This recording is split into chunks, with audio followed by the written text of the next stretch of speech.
Voilà, Baruch Hashem, on a démarré là.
Bonjour les amis, bonjour à tous et à toutes, Bezrat Hashem.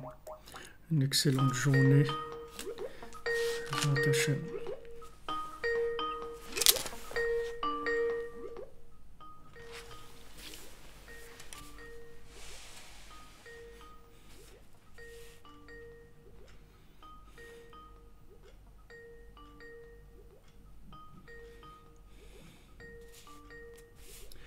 Bezrat Hashem, c'est que de bonnes nouvelles, que chacun, chacune, là où il se trouve, que des bonnes choses, Bezrat Hashem. Attendez, je vois avec notre ami David ce qui se passe, parce que là, il a l'air un petit peu bloqué.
Voilà, on va pouvoir commencer, Bezrat Hashem.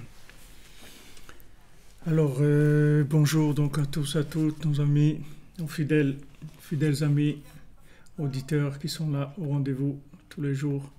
Qu'Hachem vous bénisse. Sachez que chaque jour qu'on parle de Rabbi Nachman, on se renouvelle complètement. Rabbi Nachman dit qu'on devient comme un bébé qui vient de naître. Il faut y croire parce que c'est lui qui l'a dit. Et si on ne ressent pas, comme Rav Levitre et comme il s'appelle Rav Raikin disait, c'est parce qu'on a le nez bouché, c'est tout. Mais en tout cas, ouais, ça nous renouvelle complètement. Baruch Hashem, c'est un renouveau tous les jours d'étudier. Ça amène beaucoup d'étudier ces enseignements, ça amène de grands changements. Donc hier, malheureusement, toujours des attaques du côté négatif. Notre cours n'a pas pu être retransmis entièrement. Il s'est arrêté à la moitié, un peu moins de la moitié même. C'est dommage parce qu'on était dans quelque chose d'extrêmement important. Et Donc hier j'avais expliqué que le principe, si vous voulez, de Moshe Rabbeinu, le principe de Moshe Rabbeinu, c'était la grandeur du tzaddik, c'était sa capacité d'inclure tout le monde dans la miséricorde d'Hachem. C'est-à-dire d'avoir une telle révélation, une telle conviction de la miséricorde d'Hachem, de manière à pouvoir transformer les fautes de tout le monde en mérite.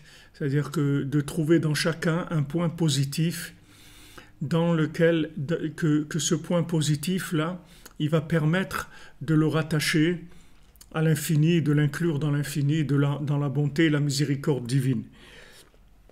Maintenant, si on ne trouve pas ce point positif et qu'on n'arrive pas à faire prendre conscience à la personne du bien qu'il y a en elle, alors elle va devenir soit quelqu'un de révolté, c'est-à-dire soit ça va aller vers l'extérieur, ça va donner, je ne sais pas comment ils appellent les gilets jaunes là, ou comment ils appellent ça en France, soit ça va donner de l'autodestruction.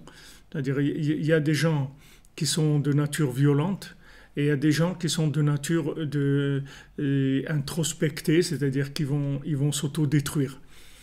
Alors, si vous voulez, le tzaddik, il a une responsabilité par rapport au monde d'inclure tout le monde. Alors, il y a eu des étapes comme à l'époque de Noach, avec le déluge, à l'époque d'Abraham Avinu, et combien de tzaddikim qui ont essayé d'inclure au maximum de gens, mais il a fallu attendre la venue de Rabbi Nachman pour pouvoir inclure le monde au maximum, c'est-à-dire 100% de miséricorde, et faire prendre conscience à chacun que vraiment il a quelque chose de bien.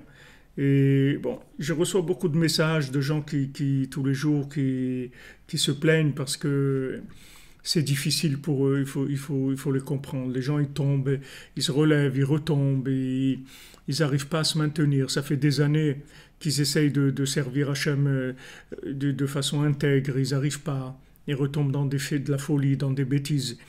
Alors ils s'en veulent beaucoup pour ça, et ils rentrent dans de la tristesse et dans du stress, etc. Mais il faut savoir que toutes ces attaques-là, en fait, elles viennent du fait qu'on n'a pas confiance en soi. Rabbeinu, il a dit à Rabbi Nathan que tous les gens qui sont contre lui, en fait, c'est pour qu'ils prennent conscience de la valeur qu'il a et qu'il ait confiance en lui, et qu'avec cette confiance qu'il a en lui, il va pouvoir se connecter à des énergies qui le dépassent de loin, c'est-à-dire des énergies qui sont très très hautes. Alors si on a confiance en nous, on arrive à monter vers ces énergies, comme David Ameller, il se bat avec le lion, ou il se bat avec Goliath, il n'a aucun problème parce qu'il sait qu'il peut se connecter sur des énergies qui sont très élevées. Soit si on n'arrive pas, alors on nous aide en nous envoyant des attaques. Ces attaques, elles viennent soit de gens qui viennent nous déranger, nous affronter dans notre vie, dans nos projets de réalisation. En général, ce sont les projets qui sont les projets du bien qu'il y a en nous, qu'on veut développer, qu'on veut faire des applications, etc., pour nous réaliser. Et soit des gens qui vont nous attaquer, soit le Yetzirah qui va nous attaquer en nous faisant tomber dans des choses basses et grossières et grotesques et ce que vous voulez.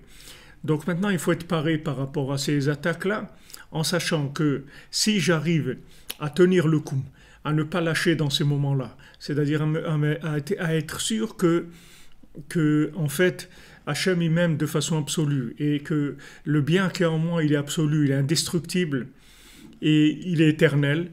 Alors, si je lâche pas, ce bien-là, il reste connecté avec les zones supérieures.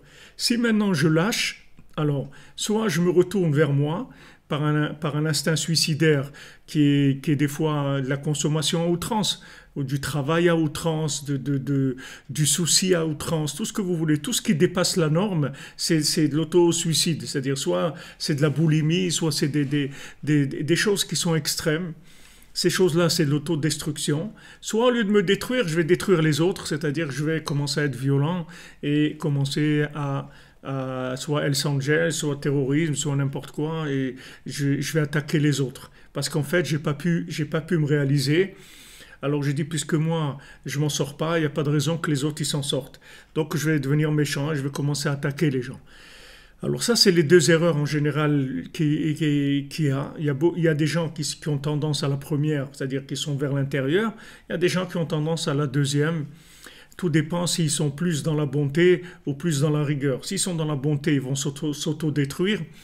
S'ils sont dans la rigueur, ils vont détruire les autres. C'est comme ça qu'ils vont se réaliser, comme celui qui se noie. Quand vous voulez le sauver, il essaye de vous couler parce qu'il a l'impression que s'il vous coule, il va arriver à respirer.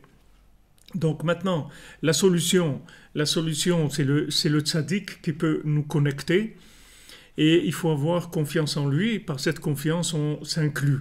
Donc, mon cher Rabbeinu, comme je vous l'ai dit hier, je ne me souviens pas dans le coup où ça a coupé, mais mon cher Rabbeinu, si vous voulez, il était arrivé dans la 50e porte, mais il n'a pas tenu dans la 50e porte et il n'a pas pu progresser dans la 50e porte puisque il a pris avec lui le Erev Rav, qui sont les intellos de l'Égypte, et qu'en fait, ces gens-là, il n'est pas arrivé à leur montrer le bien qu'il y avait en eux, donc ils sont devenus des opposants à lui, et des opposants qui ont fait la faute du veau d'or, qui se sont plaints qu'il n'y avait pas d'eau, qui ont fait toutes les difficultés, qui en fait, en fin de compte, ils ont empêché le peuple de rentrer en Eretz Israël, c'est-à-dire le bien de chacun, ils l'ont empêché d'arriver à destination. Il est arrivé à travers leurs enfants, mais dans les gens qu'il y avait, il y a Kalev Ben Yefouné, Yoshua Benout, quelques personnes qui sont pu rentrer en Eretz Israël parce qu'ils étaient très très forts dans la prière et dans l'inclusion dans le tzaddik. On voit que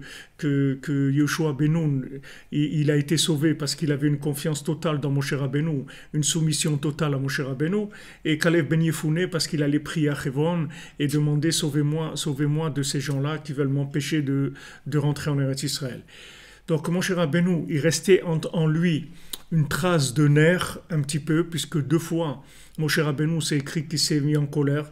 Il s'est mis en colère pour les Bnot Midian, quand les Bnei Israël ils ont fauté avec les filles de Midian, et il s'est mis en colère aussi quand il a tapé sur le rocher au lieu de parler avec le rocher. Ces deux moments de colère qui sont en fait la traduction d'une impatience.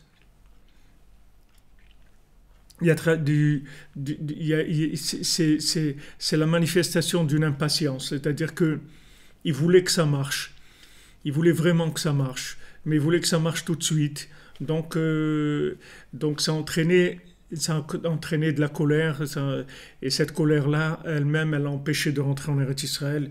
Il n'a pas pu arriver là où il devait arriver, donc être lui-même le Mashiach et construire le temple de façon définitive qui n'aurait jamais été détruit.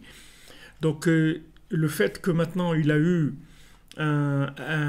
si vous voulez, un débordement dans la volonté de vouloir réparer ces intellos d'Égypte, en fait ils l'ont fait tomber parce qu'il n'avait pas encore la force de leur montrer le bien qu'il y avait en eux. Il les aimait, il avait confiance en eux, mais leur prouver qu'ils étaient bien, de manière à basculer du négatif dans le positif, ça il n'est pas arrivé. Donc ensuite il arrive Rabbi Nachman, et avec la Neshama de Moshe Rabbeinu de façon complète, et donc il dit voilà, j'ai terminé, j'ai gagné, c'est terminé, j'ai la solution, tout le monde sera inclus dans Hachem, je suis capable de voir le bien dans n'importe qui, dans n'importe quelle situation, je suis capable de montrer à la personne le bien qu'il y a en elle. Et si on montre le bien qu'il y a en elle, ça fait tout de suite levier par rapport à tout le reste. Comme c'est écrit que, oui, bien sûr, les intellos, ils sont en nous, le temple, il est en nous, tout est en nous. C'est des facettes de chacun, c'est sûr, mais des fois, ça se présente à l'extérieur de façon totale. Des fois, ça se présente dans des individus qui matérialisent ces choses-là. Donc, si vous voulez, le tzaddik qui va nous montrer le bien qu'il y a en nous, il va faire basculer tout le mal. Comme c'est écrit que quand il y a un jugement dans le ciel, quand on se présente après 120 ans, alors on a bien sûr, si on a eu des problèmes dans ce monde, comme la plupart d'entre nous, on a beaucoup d'accusateurs là-bas, et on a quelques anges qui viennent et qui nous défendent parce qu'on a fait des choses bien. Alors maintenant, qu'est-ce qui fait le tribunal en haut?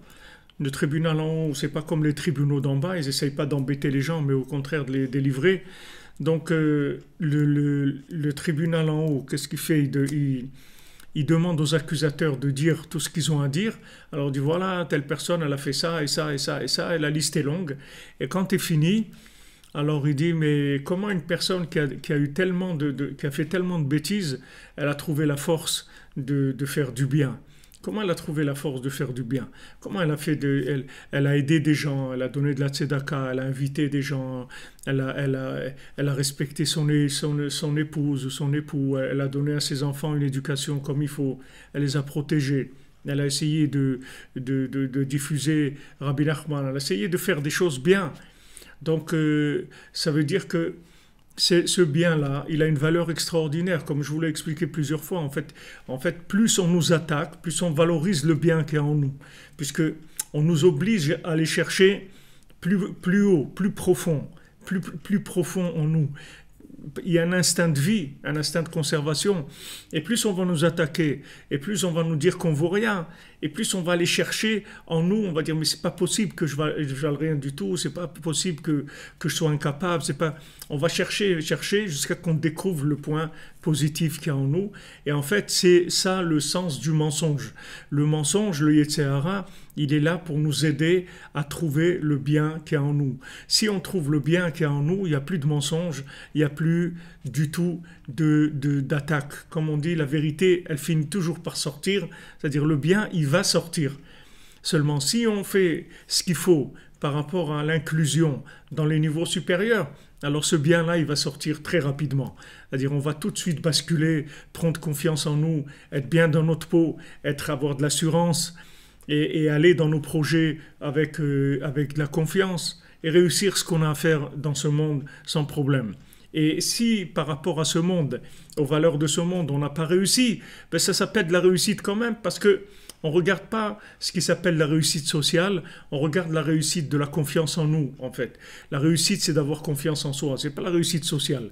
Il y a des gens, ils ont réussi socialement, ils sont riches, ils ont un truc et tout, et ils n'ont pas confiance en eux, c'est-à-dire ils sont pas bien dans leur peau. Et il y a des gens qui n'ont pas spécialement réussi, mais ils sont bien à l'intérieur d'eux-mêmes, ils n'ont pas de problème. Ils n'ont aucun doute à l'intérieur d'eux. Le doute, c'est le début de l'échec. C'est-à-dire que Amalek, c'est Gematria, c'est la valeur numérique du doute, de Safek, qui met le doute dans les gens. Peut-être t'es bien, peut-être t'es pas bien. Et les gens qui nous attaquent, en fait, c'est pour essayer de nous faire douter sur le bien qui est en nous. Soit on l'a pas encore trouvé, soit maintenant on l'a trouvé un petit peu, et avant qu'on arrive à réaliser des choses qui vont installer ce bien de façon définitive, alors on nous attaque pour nous montrer le mal qu'il y a en nous. Et ce mal qu'il y a en nous, il vient pour nous... Il vient c'est-à-dire nous montrer le mal, c'est pour nous décourager, pour qu'on se laisse attraper et commence à douter, Chas v'Shalom, sur le bien qu'il y a en nous. Donc maintenant, Rabbi Nachman, il vient... Il nous dit, regardez, Noch Hazamra, regardez que le bien qui est en vous, c'est tout. Vous occupez pas du reste. Et regardez le bien qui est en vous, le bien qui est chez l'autre. Vous occupez pas ne faites pas de la comptabilité négative, des bilans négatifs. Faites que des bilans positifs. J'ai fait ça de bien, j'ai fait ça de bien. Vous occupez pas de la quantité. Une petite chose bien, encore une petite chose bien, c'est extraordinaire. J'ai regardé le ciel aujourd'hui, Baruch Hashem. J'ai fait une petite chose, merci mon Dieu. J'ai pensé à toi, mon Dieu. Extraordinaire. J'ai fait une petite prière, extraordinaire. J'ai fait une petite action, extraordinaire. Ça suffit pour complètement réparer la personne. Il n'y a pas besoin de beaucoup, parce que, si vous voulez, la force, c'est pas nous qui l'avons, c'est celui qui va s'occuper de nous. C'est-à-dire le tzaddik, il a besoin qu'on ait juste un petit point positif, nous, par rapport à nous-mêmes, qu'on ait un petit peu confiance en nous. Et de ce petit peu-là, ça lui suffit pour nous réparer entièrement et transformer toutes nos erreurs en réussite. Donc, on s'appuie sur lui, si vous voulez. Maintenant, les tzaddikim qui n'ont pas eu ça, c'est-à-dire Moshe Rabbeinu, il n'a pas pu arriver de façon complète à ça. Et il s'est mis en colère. Alors quand il s'est mis en colère, automatiquement, il a entraîné la perte des gens, que tous ces gens-là, ils étaient en attente, en fait, qu'on révèle le bien qu'il y a en eux. Donc tous ces gens-là que vous voyez qui sont révoltés, qui font maintenant des manifestations, tous les gens, tous les drogués et tout. Voilà, maintenant même la drogue, ils sont obligés de l'officialiser, le cannabis, parce qu'ils ne peuvent pas continuer comme ça. C'est-à-dire ils sont obligés d'abord, ça va leur apporter énormément d'argent. C'est des milliards et des milliards qu'ils vont gagner en officialisant le cannabis. Et ils ne peuvent plus parce que, si vous voulez, au moins si la personne, on n'arrive pas à lui donner de la valeur, au moins qu'on l'endorme, au moins qu'on la fasse planer. Et ça va au moins la calmer. Elle ne va pas faire de manifestations. Elle ne va pas faire du terrorisme, ni rien. Elle va rester tranquille chez elle, elle va prendre du cannabis, et voilà, elle va écouter de la musique, elle va planer, donc elle va s'adoucir. C'est une façon d'endormir les gens, de manière à ce que quelques personnes qui prennent le pouvoir. Il y a quelques personnes qui ont confiance en eux et qui prennent le pouvoir. Et le reste, c'est des gens qui sont en perte de confiance, donc ils essayent de s'appuyer sur des gens qui vont leur donner confiance en leur disant ouais t'es bien, tu peux travailler chez Renault, tu peux travailler là, tu peux travailler sur les routes, tu peux travailler à la RATP et tout. Mais pourquoi toi tu travailles pas à la RATP? Pourquoi tu étais assis dans un bureau et tu touches 20 000 euros par mois? Bon, il faut pas te poser de questions, c'est comme ça, c'est parce que ces gens-là, c'est des gens qui ont de l'audace, c'est tout, ils ont oser prendre des places, c'est tout. Et celui qui n'a pas osé, parce qu'il se sent pas complet par rapport à lui-même, et il sent qu'il est un peu en difficulté. Alors lui reste en arrière, et il se fait exploiter par les autres. Donc maintenant, le cannabis, c'est une nouvelle mode, comme Marx dit dans le Capital, que la religion, c'est l'opium du peuple, il appelait ça. Mais en fait, là, c'est l'opium tout simple. C'est pas la religion, puisque la religion, ça marche pas. Donc, il leur donne carrément, il leur donne carrément le cannabis pour les endormir complètement. Donc voilà où on en était. Donc on veut s'inclure dans l'infini pour pouvoir avoir une vie éternelle. Pour s'inclure dans l'infini, on a besoin de se soumettre à Hachem, de se soumettre. Et pour se soumettre, on a besoin de l'aïd bodedut, c'est-à-dire de la discussion, de la communication avec Hachem. Alors par le fait que maintenant il s'isole et il discute avec Hachem, entre lui et son créateur, c'est-à-dire, comme on avait vu qu'il y a d'abord l'isolement pour sortir du brouhaha de ce qui se passe autour de nous, et ensuite de rentrer dans le dialogue, dialoguer avec Hachem, lui expliquer ce qui se passe avec nous. Allez, grâce à ça, il va annuler tous les plaisirs, tous les désirs de ce monde, jusqu'à ce qu'il arrive à annuler complètement tout le côté matériel qu'il y a chez lui et s'inclure dans sa racine. Parce qu'en fait, la recherche du plaisir, c'est une forme de désespoir. C'est comme Esav. C'est comme Esav. C'est-à-dire, il dit à Yaakov, donne-moi à manger, parce que de toute façon, je vais mourir. C'est-à-dire qu'il a une angoisse de ça, de la mort, il a l'angoisse du fait que ça va se terminer, et cette angoisse, elle se traduit par une consommation exagérée, si vous voulez.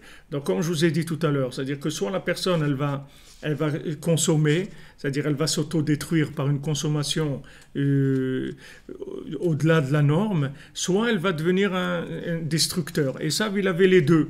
En même temps, c'était un grand consommateur et en même temps, c'était un grand assassin. C'est-à-dire il tuait beaucoup de gens, il était beaucoup dans le sanguinaire et il était aussi beaucoup dans les plaisirs. Il était dans les deux. Tout ça, c'est juste un constat d'échec dans la possibilité de s'inclure dans l'infini. Et ça vient du fait que la personne n'a pas pris conscience du bien qu'il y a en elle. Parce que dès que vous prenez conscience du bien qu'il y a en vous, automatiquement, ce bien-là, il donne des ailes, il donne des dimensions extraordinaires, il donne des idées d'application merveilleuses, et vous commencez à construire, et vous avez une satisfaction de ce que vous construisez. Vous n'avez pas besoin de vous droguer, ou de tuer des gens, ou de maltraiter qui que ce soit, ou de diriger des gens, ou de manipuler des gens. Tout ça, vous n'avez pas besoin, parce que vous êtes bien dans votre peau, vous vous développez. Donc, si vous voulez, la prise de conscience du point positif, c'est le moteur vers la soumission à Hachem. C'est ça ce qui va nous permettre de nous soumettre. Avant de pouvoir parler de soumission à Hachem, il faut prendre conscience du bien qu'il y a en nous. Donc, comment on prend conscience du bien qu'il y a en nous? On sort du brouhaha, du bruit qui est de ce monde, de tous ces gens-là, de tout le côté social qui alimente une peur et une conscience de destruction, en parlant toujours d'incendies et de morts et d'accidents et de choses catastrophiques. Donc on fuit tout ça et on rentre en discussion avec Dieu, en dialogue avec Dieu. Et ce dialogue avec Dieu, il va faire sortir notre âme, c'est-à-dire il va alimenter notre âme de manière à ce qu'on commence à vivre le bien qui est en nous et arriver à une réparation de l'intérieur, si vous voulez, une réparation de l'intérieur. Donc quand on discute avec Hachem, plus on discute avec Hachem, plus on élimine les ta'avot, c'est-à-dire les désirs de ce monde, les plaisirs, etc. On revient vers quelque chose d'équilibré dans la norme. C'est pas l'ascétisme. En fait, l'ascétisme, c'est une réaction nerveuse. C'est pas une réaction équilibrée. L'ascétisme, c'est quand quelqu'un voit qu'il est en train de se faire avoir par la consommation, alors il rentre dans l'ascétisme. Mais ça vaut rien l'ascétisme. Comme Rabbi Nachman l'a dit, si j'avais su la grandeur de l'Aïd Bodédout, j'aurais pas détruit mon corps par les jeûnes, par l'ascétisme. Parce que l'ascétisme, c'est une forme de violence, c'est une forme de nerf, si vous voulez. Ah, puisque maintenant mon corps il exagère dans les plaisirs, dans les désirs, donc je vais l'asphyxier, je vais lui faire, comme on dit, ça va lui faire les pieds, comme on dit, je vais le dresser, Mais il n'y a pas besoin de ça. C'est-à-dire quelqu'un qui a une méthode de dialogue avec Dieu, il n'a pas besoin de ça, puisqu'il va vers l'équilibre. Le but, c'est pas d'annuler la consommation. Le but, c'est de l'équilibrer de manière à devenir soi-même une usine de recyclage par rapport à ce monde. C'est-à-dire du moment où je m'équilibre, donc tout ce qui a été créé, ça va me permettre d'inclure ces choses-là dans l'infini. Le but, c'est pas de rejeter la création. Comme je vous l'ai dit plusieurs fois, c'est-à-dire si quelqu'un il n'utilise pas ce monde, il va donner des comptes. Il va dire pourquoi il n'a pas utilisé ce monde, pourquoi il n'a pas mangé, pourquoi il s'est pas déplacé, pourquoi il s'est pas marié, pourquoi il n'a pas eu des enfants, pourquoi il n'a pas eu une maison. Il faut qu'il utilise ce monde. Parce que dans chaque partie de ce monde, il y a un point d'infini, que ce point d'infini, il attend que j'ai un rapport avec lui pour l'inclure dans l'infini avec moi. Puisque maintenant, j'ai trouvé le bien qu'il y a en moi.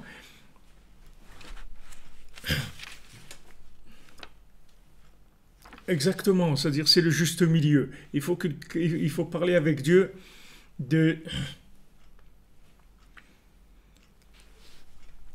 pour arriver à un équilibre. Vous voyez, pour arriver à utiliser ce monde sans avoir peur. Sans avoir peur. C'est-à-dire on n'a pas peur de la consommation. On n'a pas peur de se marier, on n'a pas peur de manger, on n'a pas peur de travailler, on n'a pas peur d'avoir de l'argent. On n'a pas peur. On sait que toutes ces choses-là, on peut les gérer. Pourquoi je peux les gérer? Parce que j'ai trouvé le point positif qu'il y a en moi dans la discussion avec Hachem. Donc après, je peux gérer tous les éléments. Si maintenant, je n'ai pas confiance en moi, je n'ai pas révélé le point positif qu'il y a en moi, alors tout me fait peur. Si je suis quelqu'un d'honnête, alors ça me fait peur parce que je sens que je rentre dans un danger et je n'ai pas la force de réagir. Mais si j'ai confiance en moi, je n'ai pas de problème. J'y vais, je consomme ce qu'il y a à consommer de façon équilibrée et j'inclus tous ces éléments-là dans l'infini et tout ça c'est à mon avantage puisque chaque élément que je vais inclure dans l'infini il va faire partir de mon patrimoine éternel puisque c'est moi qui l'ai inclus dans l'infini. Cette chose-là elle reviendra plus sur terre. Quand je mange quelque chose et je remercie Dieu qui m'a donné cette chose-là à manger, alors à ce moment-là ce que je mange ça s'inclut dans l'infini. Mais si je mange maintenant parce que je suis angoissé et je suis frustré de la vie et j'ai peur de mourir, alors c'est sûr que je ne vais pas arriver à inclure les choses dans l'infini. Si moi-même déjà je n'ai pas conscience du bien qu'il y a en moi, comment je vais pouvoir utiliser ce monde et l'inclure? C'est le contraire. C'est-à-dire ce monde au contraire il va me détruire. il va me détruire puisque il va me faire consommer à outrance, il va me faire me rentrer dans des plaisirs à outrance qui vont donner de la destruction. Donc en fait, ce que Rabbeinu dit, voilà, la méthode, on s'isole pour fuir le regard des autres, pour fuir le côté social, et on discute avec Hachem. Maintenant, quand on discute avec Hachem, on va sortir une vitalité. Cette vitalité elle-même, c'est elle qui va annuler toutes les exagérations qu'il y a en nous. Parce que toute exagération, c'est le signe d'un manque de vitalité. Quand on va chercher trop, ça veut dire qu'il n'y a pas assez, en fait. Le trop, ça veut dire qu'il n'y a pas assez. Quand on va vers de l'extrême, ça veut dire qu'il manque quelque chose. C'est pour ça qu'on va vers l'extrême. Il y a un manque d'équilibre. Donc, il y a un manque d'équilibre, ça veut dire on n'a pas trouvé au milieu, on n'est pas satisfait par le milieu, il n'est pas assez fort pour nous, donc on est obligé d'aller à l'extrême. Dans l'extrême, ça traduit la faiblesse. L'extrême, ça traduit la faiblesse. Tous les extrêmes, ce sont des signes de faiblesse. Parce que quelqu'un qui est fort, il est au milieu. Il n'a pas un problème d'extrême. Mais celui qui est faible, il va toujours à l'extrême. Soit du côté de l'ascétisme, soit le côté de consommation à outrance, de violence, de criminalité, de drogue, de choses comme ça. Parce qu'il n'a pas trouvé autre chose que la destruction. Donc, au lieu d'utiliser ce monde pour construire, il l'utilise pour détruire. Pour se détruire et pour détruire ce qui est la création de Dieu. Parce qu'il n'en a pas l'utilité. Non seulement il n'en a pas l'utilité, mais c'est quelque chose qu'il n'arrive pas à interpréter. Il n'arrive pas à interpréter. Donc il a peur. C'est pour ça que vous voyez les gens qui perdent la foi, ils ont des difficultés à se marier. Regardez toute l'Europe et tout. Comment les taux de natalité ils baissent, comment les gens ne se marient plus et tout. Ça vient d'un manque d'instinct de vie. C'est-à-dire que l'instinct de vie minimum d'un être humain, c'est de vouloir avoir des enfants, se marier, avoir des enfants. Mais si quelqu'un ne veut pas ça, de façon si vous voulez, méthodique, c'est-à-dire c'est une méthode, c'est-à-dire les gens ils disent non, je veux pas me marier, etc. Je veux pas avoir d'enfants, etc. Il n'y a pas une plus grande autodestruction que ça, il n'y a pas un plus grand égoïsme, une plus grande consommation que ça, parce que il pense que s'il a un enfant, ça va le déranger dans sa consommation. Ça va lui enlever de l'argent ou ça va le déranger dans son autodestruction. Il ne sait pas que s'il a un enfant, il va trouver le bonheur. Il va avoir un enfant, ça va le rendre heureux. Et après, il aura des petits-enfants, il va être encore plus heureux. Parce qu'il va voir la vie. Et voilà, il a donné la vie à une personne, à 2, à 5, à 10. Autant il a eu des enfants et des petits-enfants. Autant il va être joyeux, il va être heureux. C'est la vie qu'il a devant lui. Mais les gens, ils ont tellement peu confiance en eux aujourd'hui, qui vont vers l'autodestruction. C'est une forme d'autodestruction. Tout ça, c'est des formes d'autodestruction. Il y a la drogue, il y a la violence, il y a le terrorisme, il y a le de ne pas vouloir se marier, de ne pas vouloir avoir d'enfants, il y a l'homosexualité. Tout ça, ce sont des instincts d'autodestruction. C'est-à-dire que la personne, elle a une angoisse terrible et elle arrive à calmer son angoisse que par du suicide. C'est une forme de suicide lente et cool, mais c'est du suicide, c'est la même chose. Regardez l'égoïsme, quelqu'un qui vient dans ce monde et il laisse pas...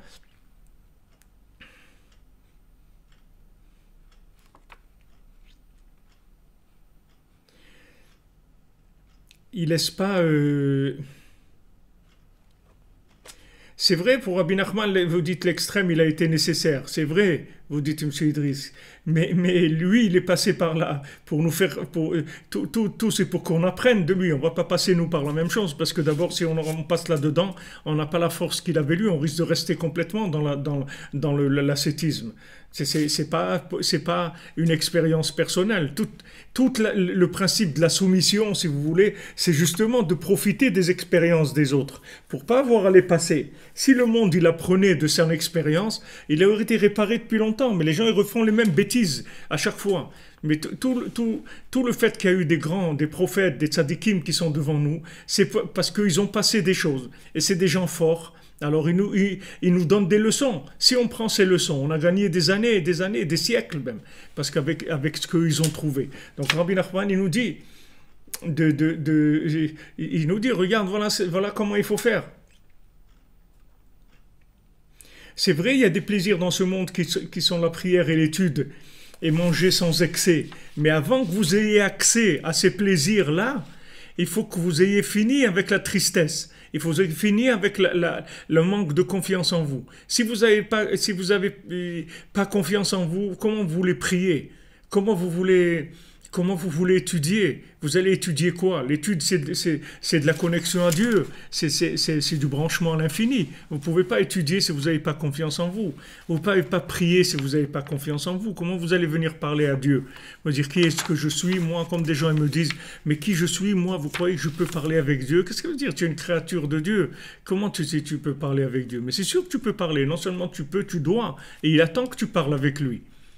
Alors, ces plaisirs-là, de la prière et de l'étude, ce sont des plaisirs qui sont raffinés. Une fois que vous avez passé le côté autodestructeur de la consommation, vous pouvez avoir accès à ces mondes-là.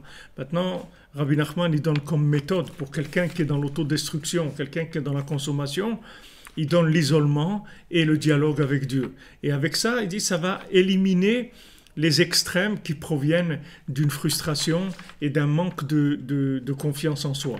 Donc ce manque de confiance, comme on le voit très bien chez Esav, que Esav au début, il a tout donné à Yaakov, il a dit « Ouais, droit d'aînesse, je n'ai pas besoin, moi, qu'est-ce que j'ai à faire du droit d'aînesse et tout ?»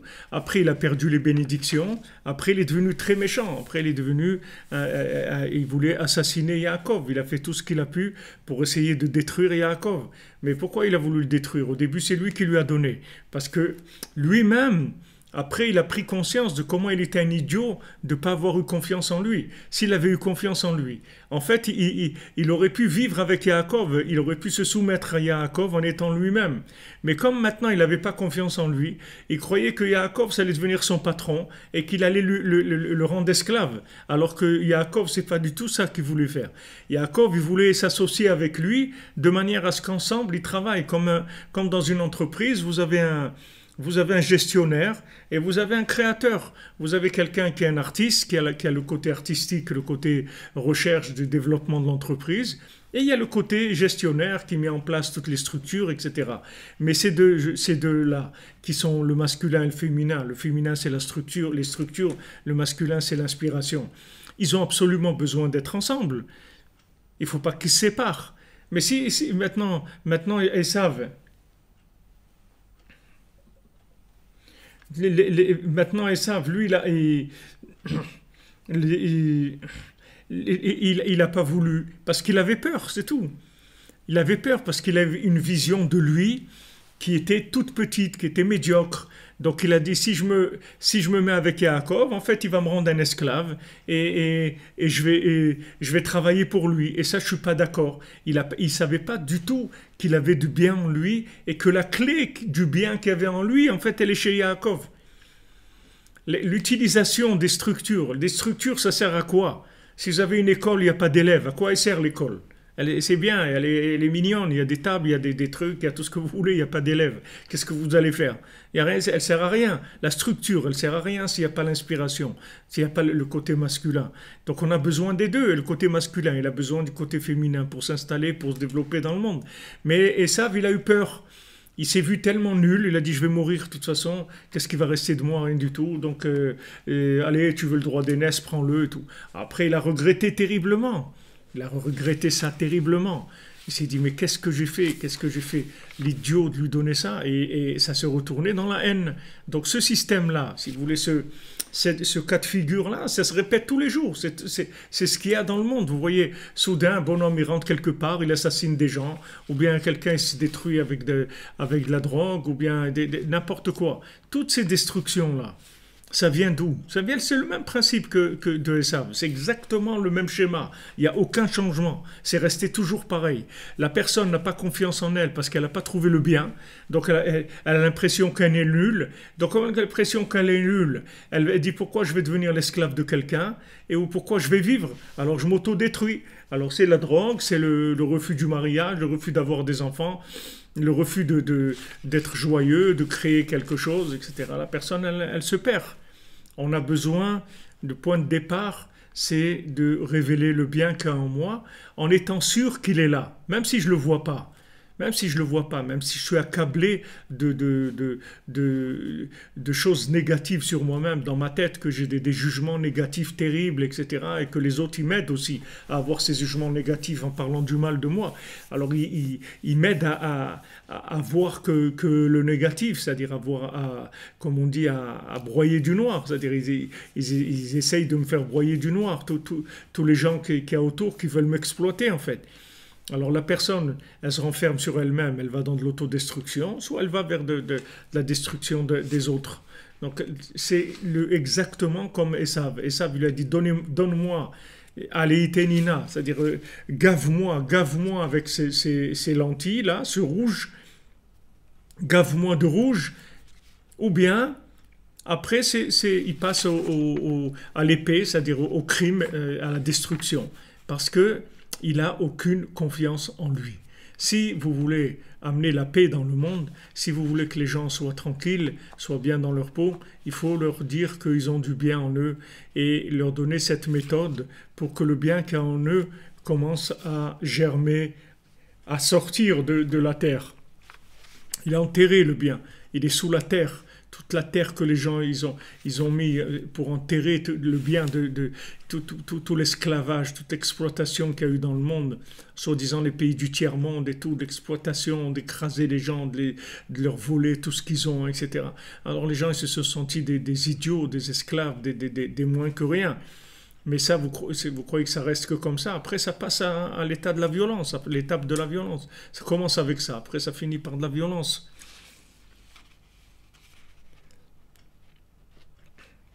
Oui, il faut avoir d'abord la conscience de l'amour qu'Hachem a pour moi. C'est-à-dire Hachem, il m'aime parce que j'ai du bien en moi. Et quand je vais commencer à discuter avec lui, alors le bien qu'il y a en moi, il va sortir, si vous voulez. Puisque l'âme, si vous voulez, le dialogue, la parole, ça, elle vient de l'âme. Quand on parle, ça vient de l'âme, c'est l'expression de l'âme. Quand vous parlez. Et quand vous parlez avec Dieu, en fait, vous parlez avec l'origine de votre âme. Votre âme, c'est lui, c'est une partie de Dieu. Donc quand vous parlez avec lui, vous communiquez avec votre origine. Donc ça réveille le bien qu'il y a en vous. Exactement comme si vous vous trouvez perdu dans un pays étranger et vous rencontrez quelqu'un qui est du même pays que vous, qui parle votre langue, qui a les mêmes blagues que vous, qui a les mêmes goûts de manger, de boire un coup, et trucs, etc. Vous allez passer un bon moment avec lui, ça va réveiller en vous quelque chose d'agréable, quelque chose, ça va vous donner de la joie, parce que vous vous êtes connecté avec votre racine, avec quelqu'un qui a les mêmes racines. Quand vous parlez avec Dieu, en fait, vous vous connectez à la racine de votre âme. Donc, quand vous vous connectez à la racine de votre âme, ça vous fait prendre conscience que vous êtes quelqu'un de bien. Même si vous êtes au début, vous n'allez pas vous rendre compte de ça. Vous allez croire que vous parlez, que vous allez croire que Dieu ne vous écoute pas ou qu'il n'a rien à faire de vous, etc. Tout ça, c'est faux. Hachem, il écoute chaque mot de la prière de n'importe qui. Et au contraire, plus quelqu'un, il est loin, plus Hachem, il écoute sa prière. Comme Rabbi Nathan, il développe ça dans Tfilat HaMincha, dans le Likutei Halachot, sur la prière du pauvre. Il dit la prière du pauvre, c'est la prière qui est tout de suite écoutée. Qu'est-ce que veut dire pauvre? Ça veut dire pauvre dans sa tête, c'est-à-dire il croit que c'est un pauvre type. Alors quand lui, il fait un effort de discuter avec Hachem, cette prière-là, elle monte plus que toutes les prières. Donc si vous vous sentez loin, alors c'est au contraire, c'est là où votre prière, elle a beaucoup de valeur. Donc en discutant avec Hachem, ça vous fait prendre conscience du bien qu'il y a en vous. Oui, c'est-à-dire, il suffit d'une fois, comme dit M. Idriss, c'est une fois que j'ai la connexion, une fois que ça se fait le contact, après ça démarre. Après j'avance, je commence à avancer, et après ça y est, je suis plus fragilisé par le social, par tout. Je fais ma vie, c'est tout. J'avance, j'ai confiance en moi, je sais que je suis une entité en moi-même, que j'ai quelque chose d'extraordinaire en moi, sans orgueil, sans rien du tout. Au contraire, l'orgueil, c'est la fabrication fictive du bien qu'il y a dans la personne. C'est ça l'orgueil. L'orgueil, c'est de fabriquer une carapace fictive d'un bien qui n'existe pas. Alors que celui qui trouve le bien, il n'a pas d'orgueil du tout. Il peut dire, voilà, moi je suis quelqu'un de bien. Sans orgueil, parce que l'orgueil, c'est quand quelqu'un dit, je suis quelqu'un de bien, mais il n'y croit pas, parce qu'il n'a pas trouvé le bien. Alors il fait semblant qu'il a trouvé, mais il n'a pas trouvé. Donc ça s'appelle l'orgueil. Mais quelqu'un qui a trouvé le bien qui est en lui, il peut dire de façon tout à fait humble, voilà, moi je suis quelqu'un de bien, je suis quelqu'un de capable, je peux faire des choses, et sans orgueil, sans aucun orgueil. Parce que c'est vrai, c'est tout. C'est vrai qu'il a trouvé le bien. Heureux celui qui est arrivé à trouver le bien qui est en lui, qui est arrivé à le faire sortir. C'est quelque chose d'extraordinaire. Donc il dit, voilà, il dit que maintenant il commence à discuter avec Dieu, et donc petit à petit, il annule toutes les choses qui n'ont rien à voir, qui sont hors sujet, si vous voulez. Toute la consommation extrême, toute la tristesse, toute la violence, tous les nerfs, toute la débauche, toute la dépression, tout ça, ça s'en va. Parce que tout ça, c'est des résultats de frustration, du fait qu'il n'a pas trouvé sa maman, c'est-à-dire il n'a pas trouvé sa racine en Dieu. Une fois qu'il a trouvé sa racine en Dieu, petit à petit, plus il va développer le flux, le lien avec Dieu, plus il va rester accroché toute la journée à ça, plus il va être bien. Plus il va être bien, comme Rabbi Nachman dit, tu parles avec Dieu 1 heure par jour, et le reste de la journée, tu sois besimcha, le reste de la journée, sois joyeux. T'occupes de rien après, parce qu'une fois que tu as fait la connexion, après le reste, c'est rien du tout après. Après, ça y est, tu es un être connecté, c'est-à-dire un être joyeux. Un être joyeux, c'est un être connecté. La définition de la joie, c'est la connexion avec l'infini. C'est ça qui donne de la joie. C'est pas le plaisir. Le plaisir, ça donne aucune joie. Au contraire, le plaisir, ça donne un vide après terrible. Il n'y a rien de pire, tout le monde a goûté ça. Il n'y a rien de pire que de rentrer chez soi après un réveillon, ou rentrer chez soi après de bonnes vacances, ou rentrer chez soi après un bon concert de musique, ou un bon truc. Il n'y a rien de pire que ça, parce que ça fait une dépression terrible après. Il y a une dépression terrible. C'est pas de la joie, ça. C'est du plaisir, c'est tout. Mais il n'y a pas de joie. La joie, c'est pas du tout du plaisir. Ça peut être aussi associé avec un certain plaisir. Mais la joie, c'est la connexion. Et cette connexion, elle ne part pas. Que je sois pas, que je sois là, que ça se termine, que ça reprenne, ça ne change rien. La joie, elle est là parce que je suis connecté, que je sois en train de prier, que je sois en train d'étudier, que je sois en train de me promener, en train de travailler, en train de jouer avec mes enfants, en train de discuter avec mon conjoint. Tout ce que je fais, je suis connecté. Donc tout ça, ce sont des sources de joie. Alors Rabbeinu dit que le Ikar de la Hitbodedut, c'est la nuit. C'est-à-dire au moment où les gens sont libérés des préoccupations de ce monde. Parce que le jour, le fait que les gens ils sont en train de courir après la consommation dans ce monde, c'est-à-dire ils courent tous vers les plaisirs, vers les désirs, vers l'argent, vers le pouvoir, etc.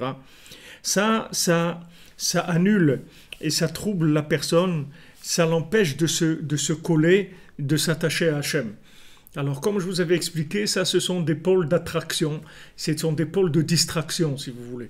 Il y a un mouvement qui est un pôle de distraction.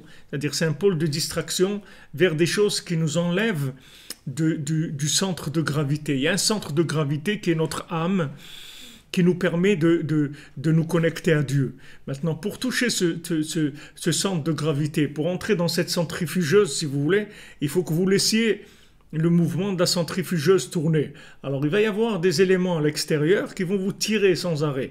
Parce que les gens, ils seront de « ouais, viens faire ça, viens courir, tu vas gagner de l'argent, tu vas faire ci, tu vas faire ça ». C'est sans arrêt de la distraction pour aller vers l'extérieur, pour perdre son temps, pour perdre en fait la recherche du bien qu'il y a en soi. On va essayer tout le temps de nous déconnecter. Donc Rabbi Nachman il dit voilà, le meilleur moment, le moment le plus optimisé qu'il y a, le meilleur, c'est la nuit, au moment où toutes les centrifugeuses, elles s'arrêtent. Il n'y a que les vraies centrifugeuses qui marchent, c'est tout.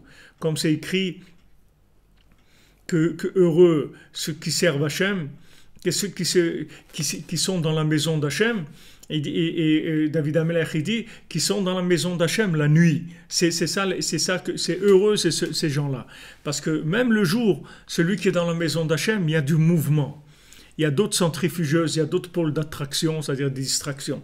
Mais la nuit, ça se calme. C'est-à-dire qu'il y a une possibilité de connexion qui est beaucoup plus importante, beaucoup plus ouverte, beaucoup plus facile. Donc Rabbi Nachman nous conseille la nuit. Maintenant,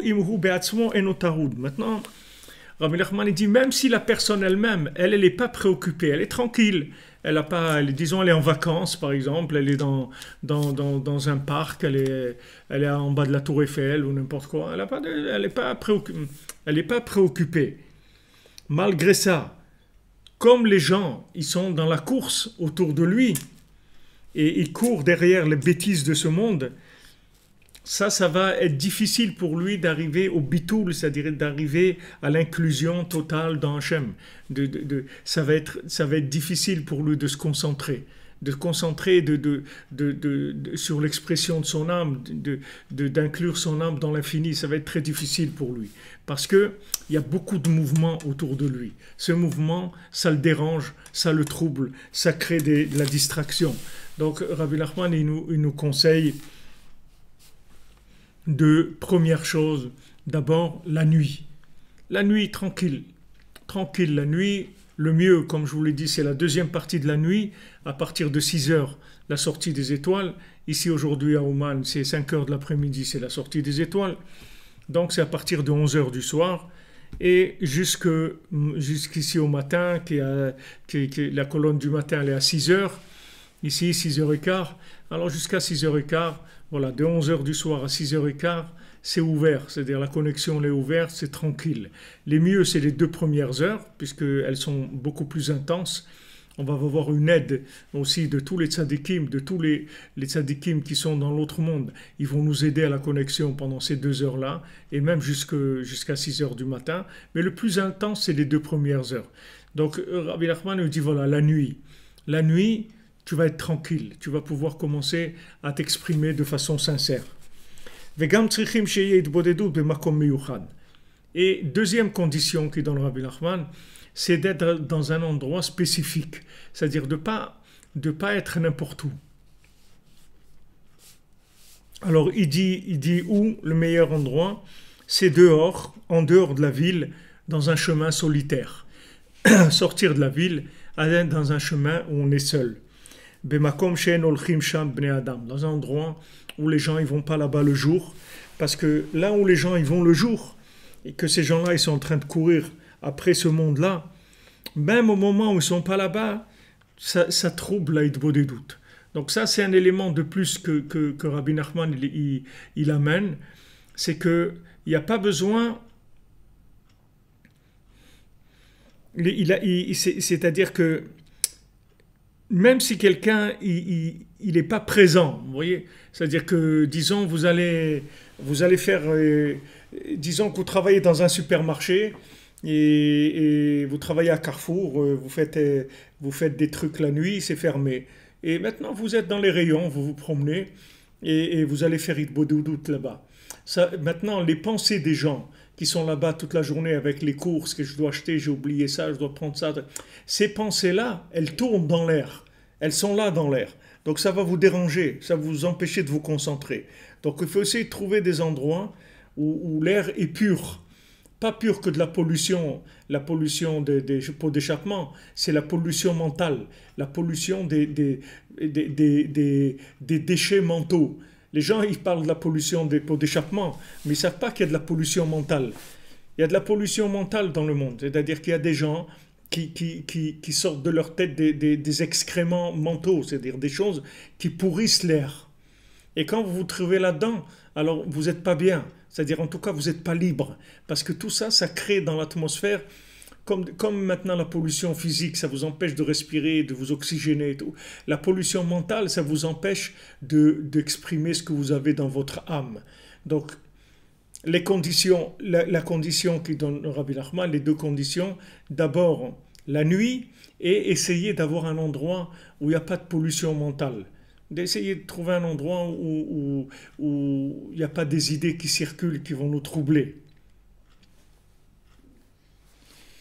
Oui, il faut couper le faux Wi-Fi. Il y a des ondes qui résident. Il m'a dit le Rav Besançon, il y a chez Refoua Shlema, il m'a dit Refoua Shlema aussi pour Raphaël Chaim Ben Ben Dolores Rivka et pour notre chère Sandrine Bat Janine et Janine Bat Églantine. Il m'a dit, le Rav Besançon, il m'a dit qu'il y a quelque temps, ils ont capté une émission de radio de l'époque de la Deuxième Guerre mondiale, qui était dans l'air.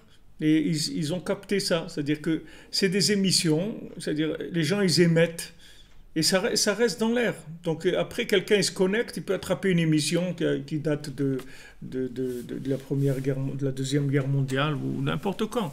C'est-à-dire ça se trouve dans l'air. Donc il faut aller en zone protégée, vous voyez, en zone protégée, en zone pure. C'est pas facile à trouver parce que des fois soi-même on n'est pas bien aussi. Des fois quand on va, je me souviens quand à Aix-les-Bains, j'allais des fois dans la forêt du Corsuet. La forêt du Corsuet, c'est une petite forêt qui est à Aix-les-Bains. J'allais des fois là-bas. Mais j'avais tellement peur d'être seul dans la forêt comme ça la nuit que j'arrivais pas du tout à me concentrer pour parler. J'avais trop peur, c'est-à-dire c'était trop fort, j'arrivais pas. Mais si je me trouvais dans un endroit qui était plus, comme on dit, plus social comme ça, alors ça allait, ça me calmait. Alors des fois on allait au golf, il y avait là-bas un terrain de golf, on allait là-bas. Bon, terrain de golf, c'est sûr aussi qu'il y a des pensées, mais moins qu'un supermarché ou une bouche de métro ou un truc comme ça. Il y a beaucoup moins. Ça produit beaucoup moins de pensées nauséabondes. Donc chacun, ça c'est le conseil de façon parfaite. La nuit, dans un chemin solitaire. Le chemin du solitaire, un chemin où les gens, qui est-ce qui passe là-bas, une personne par semaine ou une personne par jour, où vraiment il n'y a pas beaucoup de pensées. Ça c'est le top. Il faut y arriver. Mais s'il n'y a pas le top, alors il y a d'autres endroits. Même dans sa cuisine, ça peut être bien aussi. Dans sa cuisine, c'est possible qu'il n'y ait pas beaucoup de pensées qui troublent. Ou dans son salon, c'est la famille. C'est pas comme des pensées de l'extérieur où il y a toutes sortes de choses. Ou d'un endroit à l'extérieur, ou avoir une petite pièce où on rentre pas souvent dans cette pièce, un endroit, une cave ou une petite chambre où on fait du rangement ou des choses comme ça, où là-bas on rentre pas souvent. Dans cette pièce-là, l'air n'est pas pollué, c'est-à-dire qu'il y a pas beaucoup de pensées qui sont des pensées de consommation.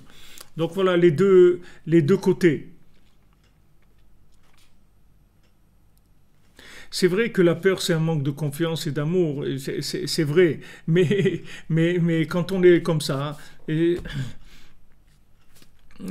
quand on est comme ça, qu'est-ce que vous voulez? On a peur. Vous n'allez pas nier la chose, même si vous expliquez pourquoi vous avez peur. Ça n'empêche pas que vous avez peur. Si vous avez peur, vous ne pouvez rien faire. Donc, Rabbi Nathan, il dit qu'il était un peu heureux de nature, mais il allait la nuit faire des doutes dans la forêt. Et il dit que la peur, ça ne l'a jamais empêché de faire ce qu'il avait à faire, même s'il avait peur. Mais il arrivait à faire ce qu'il avait à faire comme il faut, même s'il y avait ce sentiment de peur au fond de lui. Mais des fois, l'émotionnel, la peur, il monte tellement qu'il vous mange le cerveau et vous mange tout. C'est-à-dire vous n'avez que peur, c'est tout. Alors on ne pouvait rien faire, c'est pas ça le conseil. Le conseil, c'est de rentrer en communication. Donc il faut que vous soyez dans un état vraiment détendu, bien, parce que si vous avez peur et que l'émotionnel, il est en train de trembler, des trucs, vous ne pourrez rien faire. Comment vous voulez vous connecter à Dieu? Comment vous voulez vous parler? Vous allez parler du bout des lèvres, vous allez voir toute votre énergie, toute votre batterie, elle est vidée par la peur. Et c'est sûr que ce n'est pas le conseil. D'ailleurs, Rabbi Nachman il dit qu'il ne faut pas avoir peur dans la Hitbo des doutes, parce qu'il dit que lui, même s'il avait un petit garçon de 5 ans ou 6 ans, il le renvoyait tout seul dans la forêt la nuit pour faire Hitbo des doutes. Parce qu'il dit celui qui va faire Hitbo des doutes la nuit, il lui arrivera jamais rien du tout. Qu'il peut être tranquille, il lui arrivera rien. Mais même avec cette promesse et tout, il faut arriver à le vivre. On peut le dire, on peut essayer de faire de l'autosuggestion, de dire voilà, mais c'est pas évident. C'est pas évident d'y arriver. Donc on commence par des étapes un peu plus accessibles pour chacun. Il y a aussi d'aller avec d'autres personnes, aussi d'aller avec un ami, par exemple, chacun il se met à 100 mètres ou 200 mètres l'un de l'autre, c'est-à-dire on sait toujours qu'on peut appeler si on a un truc et tout. Ça aussi c'est ce qu'on faisait, on allait à plusieurs et on se séparait, chacun il allait de son côté, mais on sait quand même qu'il y a quelqu'un qui est là, donc ça détend, ça rend les choses plus viables. Alors maintenant, quand il va arriver dans ce chemin-là, dans cet endroit qui est solitaire, À ce moment-là, il va commencer à être mitboded et il va commencer à vider son cœur de les soucis de ce monde. Tout son cœur, son esprit, il va les vider de toutes les bêtises de ce monde, de toutes les préoccupations, de toutes les choses qu'il a à faire dans ce monde. Tout, il va annuler tout ça jusqu'à qu'il arrive au bitul be'emet, c'est-à-dire qu'il arrive vraiment à une inclusion dans Hachem be'emet, c'est-à-dire vraiment se soumettre complètement dans Hachem, et à ce moment-là, il va ressentir une vitalité extraordinaire et il va se débarrasser de toutes les bêtises qu'il y a dans ce monde. En fait, Bezrat Hashem, on parlera ça demain, mais en fait, la bêtise, elle est mentale d'abord. Après, on rentre dans l'action. Mais la bêtise, d'abord, elle est dans la tête. C'est-à-dire, on a la tête pleine de bêtises, on a la tête qui est polluée par des préoccupations, des trucs. Ça, c'est le départ. Et après, on fait des bêtises. Mais d'abord, c'est dans la tête que ça commence. C'est-à-dire, si on arrive à avoir un moment où on débranche, c'est-à-dire on enlève de notre tête ces pensées-là, et de notre cœur, on les enlève, on les chasse de notre... Après, on est libre. On est libre, et notre cœur, il peut se connecter, et on peut arriver à des choses extraordinaires. Alors, Bezrat Hashem, Be'atzlacha, bonne journée les amis. Merci d'être là avec nous.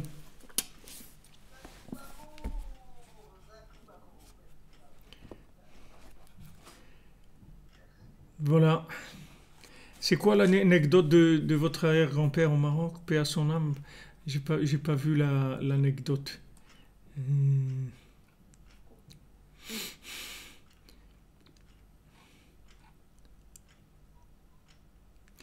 Voilà les amis.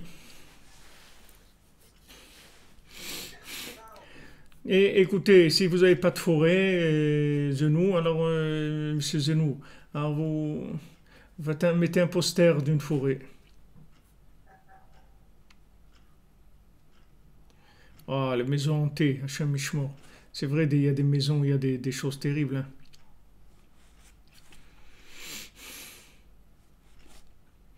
Et oui, mais Monsieur Dre, ça fait du bien à moi aussi. Bismillah. Ouais. Et oui, Bismillah, ça veut dire comme avec le nom d'Hachem, avec le nom de Dieu. Beshem Hachem. Bonne journée les amis. Voilà, exactement comme on dit dans Zelfrima. David Ameller, il faisait de bodhidout sous les couvertures. Mais il ne faut pas être fatigué parce que sinon on s'endort. Il y a beaucoup de gens qui veulent faire de bodhidout sous la couverture, mais quand ils rentrent, ils s'endorment. Mais David Ameller, il pleurait sous ses draps, sous ses couvertures. C'était son...